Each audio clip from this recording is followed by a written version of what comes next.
Good morning বন্ধুরা, কেমন আছো? আমি তো ভালো আছি। চলে আসলাম সর্বপ্রথমে, দেখো গেটটা খুলে বাইরে চলে গেলাম। এত ঠান্ডা, মানে কি বলবো তোমাদের, প্রচণ্ড ঠান্ডা। কুয়াশা নেই কিন্তু প্রচণ্ড ঠান্ডা। তো একটু বাইরে গিয়ে একটু আড়ুমুড়ু ছেড়ে চলে আসলাম। তো তারপরে দেখো দুর্ঘরে জল দেবো। দুর্ঘরে জল মালটা দিয়ে নিই। তো বন্ধুরা, যে যেখান থেকে দেখছো ভালো আছো, সুস্থ আছো।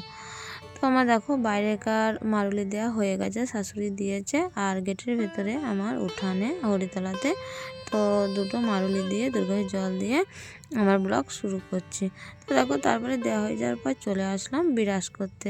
চিপঝেলা বিরাজ নিয়ে চলে আসলাম। বিরাজটা করার পর বিছানায় তুলতে লাগলাম, কারণ প্রচণ্ড ঠান্ডা। আর এই যে দেখছো বন্ধুরা, চাদরটা মশারির গায়ে দিয়ে দিই, কারণ সামনে তো আমার জানলা আর চারিদিকে পরল দিয়ে হাওয়া ঢুকে, তো প্রচণ্ড ঠান্ডা চালার মধ্যে। তো মেয়ে শুয়ে আছে, ক্যাঁথাটাও নিয়েছিলাম ব্ল্যাঙ্কেটের ওপরে। মেয়ে বললো, মা খুবই ঠান্ডা লাগছে। মেয়ে তো আমার কাছে থাকে না, মেয়ে থাকে ওর ঠাম্মির কাছে। তো ছেলে নেই, সেই জন্য মেয়ে আমার কাছে এসেছে। তারপরে চলে এসেছি দেখো বাসি ঘর দুয়ার ঝাঁট দিতে। আর বারুনটা কালকে নিয়ে এসেছে, সামনে তো লক্ষ্মী মাস চলে আসছে। দুদিন ধরে নেবো করছি, কিন্তু নেওয়াই হচ্ছে না, মানে আনাই হচ্ছে না। আমার মনে থাকছে না যে আমার মেয়েকে কি ছেলেকে আনতে।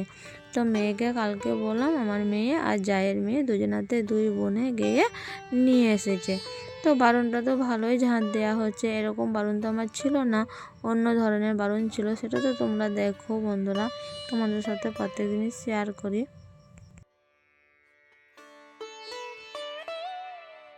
তো বারুনটা সত্যি ভালো ঝাঁট দেওয়া হচ্ছে। তো বাইরে দেখো অ্যাডভেস্টার আছে আমার বারান্দাতে।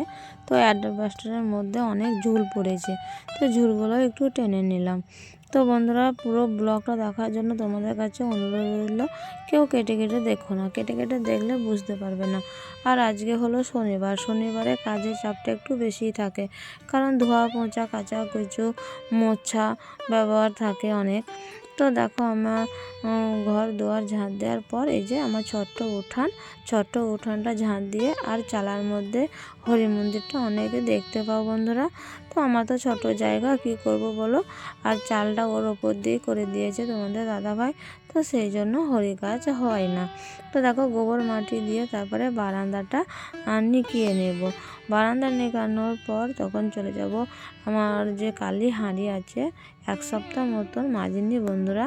তো দেখলেই বুঝতে পারবে। তো আমার তো হাত তো পুরো লাল হয়ে যাবে, এত পুরো পুড়িয়ে গেছে, মানে মাজা হয়নি। তো কি করব বলো। তো আজকে তো শনিবার, মাজতেই হবে। তো দেখো ঘর বারান্দাটা নিকে নিয়ে গোবর মাটি দিয়ে চলে আসলাম আখাড়া নিকাতে। বাসি আঁকা ছাঁচ দিতে চলে আসলাম।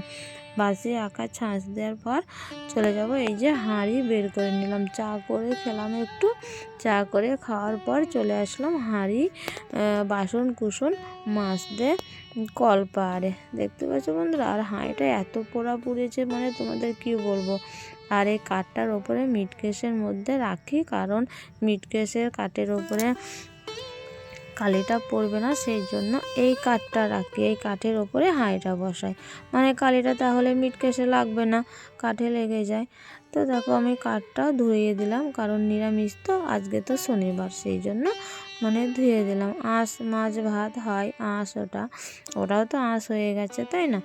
তো দেখো আমাদের পাড়া গ্রামে এই নিয়মগুলো কিন্তু খুবই আছে, যে কাঁচা শনিবার বৃহস্পতিবার। আমি একটাই দিনই পালি বন্ধুরা, শনিবার।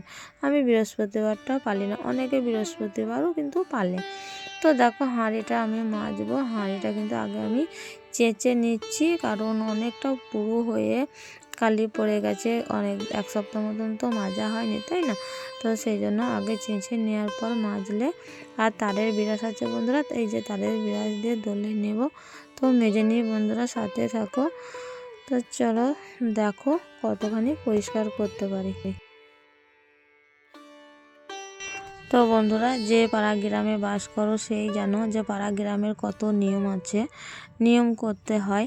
তো দেখো তোমরা যতই নিয়ম করো না কেন তোমাদের একটা কোনো খুঁত বের করবেই, যে এই বউটা এই করে, ওই বউটা ও করে। এই যে আমি ভিডিও বানাই বলে আমাকে অনেকজনে অনেক রকম কথা বলে বন্ধুরা।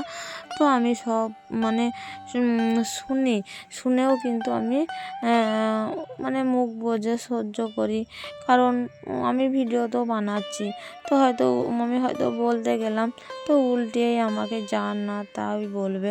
তো সেই জন্য আমি কিন্তু কাউকে কোনো কিছু বলি না, আমি সব কিন্তু মুখ বুঝে সহ্য করে থাকি। কারণ বললেই তো দোষ হয়ে যাবে, কিন্তু ওরা যে অত কথা বলছে তাতে দোষ হবে না। যে আমি ভিডিও বানাচ্ছি, নাচছি, এসবগুলোই কিন্তু উঠবে। দেখো আমি যে এই যে কাজগুলো করছি, তো আমি কি এগুলো কি লোক দেখানো করি? অনেকে বলে কাজগুলো করছে লোক দেখানি কাজ করছে, তো লোক দেখানি কাজ আবার কাকে বলে বলো তো বন্ধুরা? তো আমি কাজগুলো তো আমি করছি বলে একটু নয় ক্যামেরার সামনে তোমাদের আমি শেয়ার করছি, দেখাচ্ছি। তো এগুলো যদি আমি সত্যি না করি তো তোমাদের ক্যামেরার সামনে আমি কী করে দেখাতে পারবো, তাই না? তো এগুলো কে বুঝে? তো তাদের তো আমি তো করতে মানা করিনি, তারাও করুক না। যারা যে আমার পিছনে এভাবে লাগে তারাও করুক, তাদের তো মানে করতে মানা নেই। তো পাড়া গ্রামে যে এত কথা হয় কেন আমি নিজেও বুঝি না, কিন্তু এগুলো কিন্তু শহরের দিকে এই কথাগুলো কিন্তু হয় না। শহরের দিকে যে যার ইচ্ছা হয় সে তা করে, যে যার ইচ্ছা মন চায় সে তা চলে, কিন্তু পাড়া গ্রামে এইগুলো বেশি হয়। তো বন্ধুরা আমি তো তোমাদের প্রত্যেকদিন ভিডিও দিই, তো ভিডিওগুলো একটু দেখো, একটু সাপোর্ট করো, পাশে থেকো বন্ধুরা। তোমাদের ভালোবাসা না পেলে এগোতে পারবো না। তো কে কী বললো না বললো আমার তাতে কিছু যায় আসে না, কারণ তোমাদের দাদাভাই আমার পাশে আছে, তোমাদের দাদাভাইয়ের সাপোর্ট আমি পাই। তো যখনই ফোন করে তখনই আমাকে সাহস দেয়, আমাকে সাহস যোগায়। যে ও যখন কাছে নেই তখন দেখে যে ও তো বাড়িতে ছেলে দুটোকে নিয়ে একা থাকে, সেই জন্য কিন্তু আমাকে খুবই সাহস দেয়। আর আমি কিন্তু সাহস নিয়ে এই বাড়িতে থাকি ছেলে মেয়েকে নিয়ে। আমার কোনো যদি অসুবিধা হয় তো আমি কাউকেই মুখ ফুটে বলতে পারি না বন্ধুরা, যে আমার এই জিনিসটা হয়েছে। কারণ আমার মনের মানুষ তো আমার কাছে নেই, তাই না? আমার মনের মানুষ তো আমার কাছ থেকে অনেক দূরে আছে। আমাদের যদি কোনো কিছু হয়ে যায় তবু কিন্তু ও তাড়াতাড়ি আসতে পারবে না, মানে এতই দূরে আছে, তাড়াতাড়ি আসতে পারবে না। তবুও কিন্তু আমি কাউকে কিছু বলি না। আমাকে মানে পাঠিয়ে দেয়, টাকা পয়সা পাঠিয়ে না দিলে আমি সংসার চালাবো কী করে? তো আমাকে পাঠিয়ে দেয়, আমি সেই রকম হিসাব করে খুবই বুদ্ধি করে আমি চলি। আগে বুদ্ধি করিনি বলে একটা আমার বড় ঘটনা ঘটে গেছে, তো এখন আমি অনেকটাই বুদ্ধি করে চলি। তো বন্ধুরা তোমাদের সাথে সব কিছু আমি আস্তে আস্তে শেয়ার করব। তো তোমরা পাশে থেকো, সাথে থেকো, আর একটু সাপোর্ট করো, লাইক কমেন্ট করো। আমি প্রতিদিন ব্লগ দিই, তোমাদের কেমন লাগে? তো একটা ভিডিও বানাতে গিয়ে অনেকটাই কষ্ট হয়, তাই না বন্ধুরা? যে অনেকজন অনেক রকম কথা বলে, তো তারা তো কী করে জানবে বলো? তারা তো আমাদের মতন এত কষ্ট করে না। তো এতটা কষ্ট করলে তারা হয়তো বলতো না যে ধেই ধেই করে শুধু নাচছি না বন্ধুরা, সংসারে সব কিছু সামলে সুমলে থুয়ে তারপরে ধেই ধেই করে একটু যেটুক টাইম পাই তখনই নাচতে যায়। তো নাচাটাই দেখলো, কিন্তু নাচার ভেতরে যে কতটা কষ্টই থাকি, কতটা কষ্ট করি সেটা কিন্তু কেউ দেখলো না। দেখবে আর কে? কেউ তো দেখার মতন নেই, তাই না? কে দেখবে বলো? তো বন্ধুরা তোমরা পাশে থেকো। তো দেখো আমি ঘরটা একটু পরিষ্কার নিচ্ছি, তোমাদের সাথে অনেকই গল্প করে ফেললাম। যদি কিছু ভুল বলে থাকি তাহলে ছোট বোন হিসেবে ক্ষমা করে দিও। আর ব্লগটা কেমন লাগলো অবশ্যই কমেন্ট করে জানাবে।